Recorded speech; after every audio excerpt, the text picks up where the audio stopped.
Hello everyone and welcome back to another episode of Create Above and Beyond. So now that we've taken a little break from the main purpose of the mod pack, got our workshop up and running, and our new mega base location started, I think it's time that we jump back into the main purpose of the mod pack and get our next production line up and running. That next production line we're going to work on is Chapter 2A to make our zinc machines, which are used for a whole bunch of different things. Zinc machines basically open up a whole bunch of different blocks from the thermal series, so we can really get going, and it'll really help us with the next few stages of the mod pack and help us build our next factories a lot easier.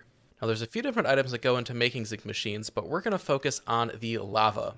Every zinc machine will end up using 24 buckets of lava in production. That's a ton of lava. So we're definitely going to need some kind of infinite lava generation. Now there's a few different ways we can do it. The first is to extract lava from the nether and bring it up to the overworld. And there's two kind of ways we could do that. The first is with an ender tank, which basically is a tank that shares its inventory like an ender chest. So we can have ender take the overworld and ender take in the nether, pump lava into the tank, and then pump it out in the overworld. However, that is still locked behind the Enderian machines, so we'll have to hold up on that for now. The other option would be to either use a minecart with tank from Mo Minecarts, or use a minecart contraption with fluid tanks on it to go through another portal and bring stuff back and forth. The reason I don't want to do that is I want another portal to go to the nether here without a big machine going into it, so I also think we're not going to go with that one for this episode. Now I do want to go ahead and mention that one other way you could do this is with the magma crucible from Thermal Series.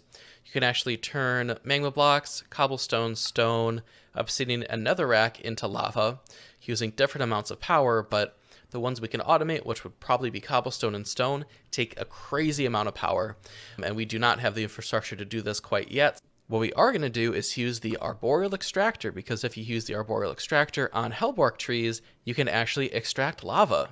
Now we know from our experience with our resin factory that this is going to be really slow. So we're going to do two things to help combat that. First is that we're going to do a ton of arboreal extractors. I'm thinking a giant mega tree with maybe 2 full stacks of extractors pulling out lava. And the second thing we're going to do is we're going to try to make an infinite source of lava as if we were to pull from a nether lake. Now the way we're going to make an infinite lava source is by using the create mod. If you have a 10,000 block source of lava, you can actually use the mechanical pump to pull infinite amounts of lava out of that lake. So what we're going to do is over here, I'm going to make a big tower with like a big glass window so you can see inside of it. And on top, I'm going to make our big hellbark tree.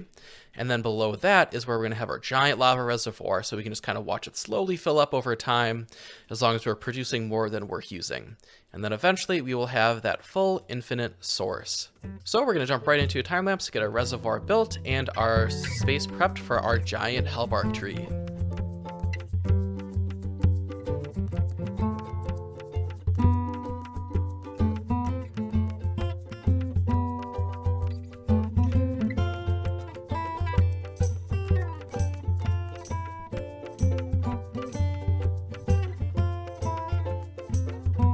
There really is something special about just digging a big pit in Minecraft. It's so satisfying and honestly kind of relaxing. So doing some rough math to find out how big this pit needed to be, each layer of our circle here gets us 293 blocks of lava. So I had to go down 34 blocks to have a full source of 10,000 lava source blocks.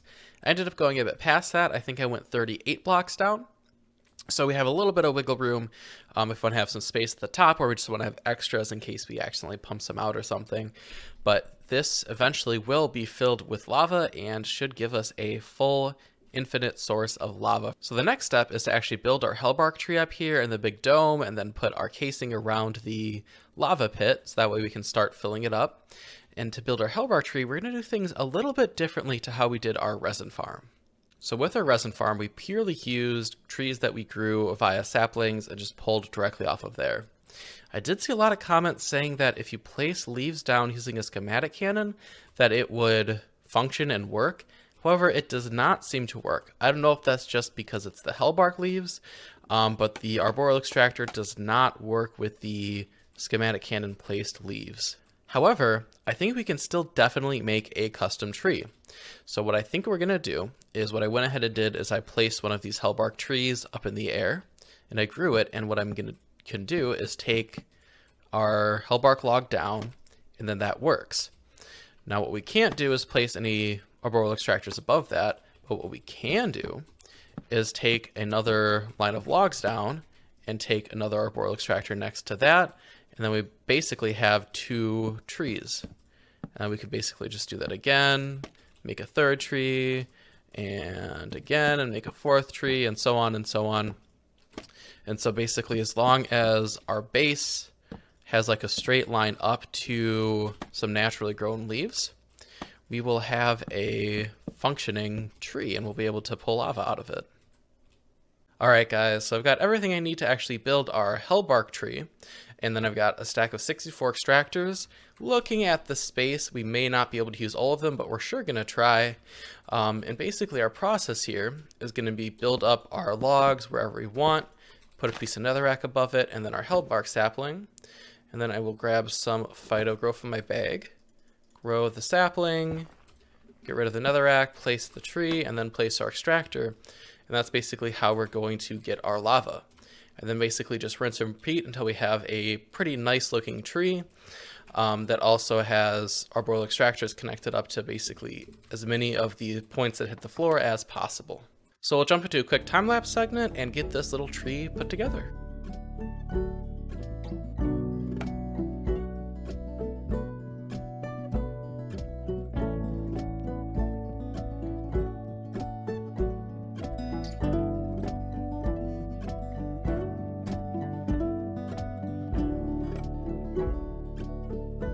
Alright, so here's what we got. I tried the mega tree design and sadly that just was not working out.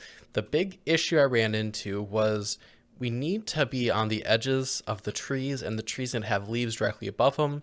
So wherever I had my tree, I couldn't like angle it in or really do too much decoration. So I just decided to go with a little mini forest here, then like a big leaf ball on top. I think it all looks pretty nice. I got this like one center tree in the middle, just to kind of make it so you can't like see through it, and it looks like a little tiny hellbark forest, and I'm pretty happy with it. Alright, and here is our finished extractor design. So what we have is we have our arboreal extractors up above here, and underneath each extractor is a fluid pipe running all the way over to this hose pulley. So we have our one-way valves put in here. Basically what this is doing is it's just making sure that we're not pumping in to any of these extractors, because we ran into the issue with our resin farm where it was pumping into the extractors and then it wasn't extracting properly. So we created these one-way valves by basically just putting a fluid tank in front of a mechanical pump. And then over on this side where everything gets pumped out, it gets pumped to this hose pulley, which will lower by a few blocks, and then it will start pumping out and filling up our reservoir. And we have a second hose pulley that I've dropped all the way down to the ground, and this will be pumping out and into the rest of our factory. So I'm going to have this pumping into our zinc machine factory, but also just kind of have lines going throughout my factory so we can just pull infinite lava from it once we get this whole reservoir fully filled up. Now before we actually drop this down and start filling up our reservoir, let's get the rest of this build done so we actually have a place for the lava to go.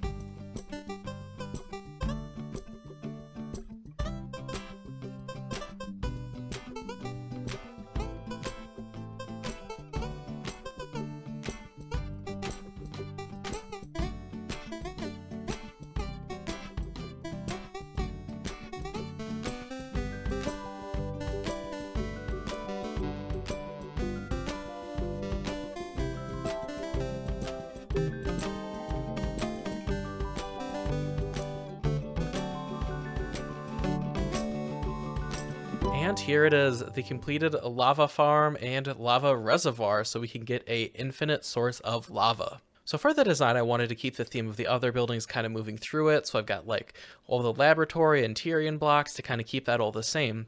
But for our actual reservoir, I went ahead and did a big battery design. We've got like the orange section, the black section, and so it'll look really cool when it's all finally filled up with lava. The other thing I did is because we're building in the mountain, and we will be digging paths and stuff behind and around this lava generator, I made this whole lower section the kind of yellow hatch mark blocks, so that way I know that if I start digging and I see those blocks, dig away, because we really don't want to be digging into our lava reservoir. So without any further ado, I think it's time that we go ahead and turn this thing on. So to turn it on, all we have to do is lower this hose pulley. We've already got our pump set up, so it'll start pumping out. So go ahead and lower this just a few blocks, and it will start pumping out lava into our reservoir. So it's going to start by making a big pillar all the way down till it hits the bottom of the tank, and then it'll start filling in the bottom of the tank layer by layer and fill all the way up. And we can just kind of watch from the outside and watch this thing fill up throughout our series until we have our infinite source of lava. And you can see we've now hit the bottom. So we've got our big long line of lava going all the way to the bottom, where it's going to start flowing in block by block, level by level, all the way up to the top. And then once it's all the way up to the top, we can turn this pump on and start feeding it to whatever part of the factory we want to use lava in. All right, so this is going a little slower than expected. The whole first row here is all cleared out and like down here. And that was maybe 2 hours of building, and we did like this little section. So what I went ahead and did is I filled my inventory with phytogrow. We had a ton of this apatite and niter from the mines.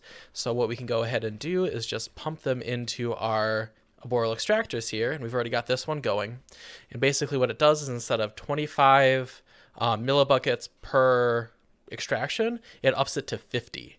So we're basically doubling our production by just pumping some of these in, and they get used up pretty slow. So that'll last us quite a while and really do us some good in terms of getting our lava battery filled up pretty good in this first episode. Now that was about 30 minutes to get our first layer all filled up.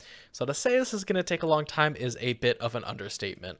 Obviously, as I work around the area, it's just going to slowly fill up over time and eventually get up to the top and be infinite. But it sure is going to take a while. So we're not going to watch that anymore. I think we're just going to move right on to opening up our buddy cards. And for the first time ever, we're going to do our buddy card segment at the brand new mega base because we're going to try to complete our create buddy card set today.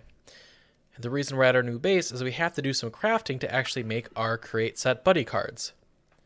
So the first thing we need to do is craft up some more buddy steel. For each buddy steel, we need 1 buddy steel blend, which is 3 shredded buddy cards, a block of iron, and a block of lapis. Now, I'm pretty low on shredded buddy cards, so what I'm going to start off by doing is take all of the buddy card packs I have, which is 14. I'm just going to crack all of these open. And because we have a whole base set buddy card set complete, I'm just going to dump all of these in here and crush them all up. So while those are being crushed up, the other thing we need to do is turn our brass into plates. So we're going to dump that into our press. It'll automatically get pressed down into plates. So we only got a stack and 8 shredded buddy cards from that. So I went ahead and went back to my old base where I had some other buddy cards stored. So we're going to open up the stack of 16 and the stack of 14 and dump all of these into our crusher just to get as many buddy cards going as we can. So that was actually enough buddy cards, so we can go ahead and craft up all of the buddy steel we need. So we can get our 23 buddy steel blend. And now this is a little overkill. We don't quite need 23 for the crafts we're doing right now. However, it will be nice to have a little bit of extra. And then we'll wait for the rest of our buddy cards to get crafted up because we do need 5 shredded buddy cards per pack we open. And then the last thing we need are some brass sheets. So I just went ahead and dumped some brass into our press. We've got 23 out. I think we're going to want a little bit more, so I'm going to go grab some more brass and we're going to see how much we can get. All right, so it looks like the shredded buddy cards is going to be what's holding us back from making 1 million of these packs. Looks like we'll be able to get 33 packs because we have enough for 5 stacks of 33 shredded buddy cards. Got plenty of brass, plenty of buddy steel, plus some extra ingots. So let's go ahead and run over to our mixer. And we'll throw in a bit of all of these and get these cooked up. So we ended up with just over 2 stacks of 16 buddy card packs. So let's open all these up and hopefully we get that final buddy card to complete our create buddy card set. And check it out, with all of those buddy cards, we still are missing that one card, number 13, which is wild because it's not even one of the super rares, and we did get some of the super rares. So sadly we're out of lapis, so just like the end buddy card set from last episode, we're gonna have to leave it with 1 single missing buddy card. All right, so that's gonna be an episode. You guys definitely have to let me know what you think of our big battery lava generator building. I'm a really big fan. I think it's starting to really tie our base together now that we have a completed building. We don't have a empty train station or like a half completed crafting room, and I'm really excited to see where this base goes. So now we can end off our video by checking off Infinite Lava Generator.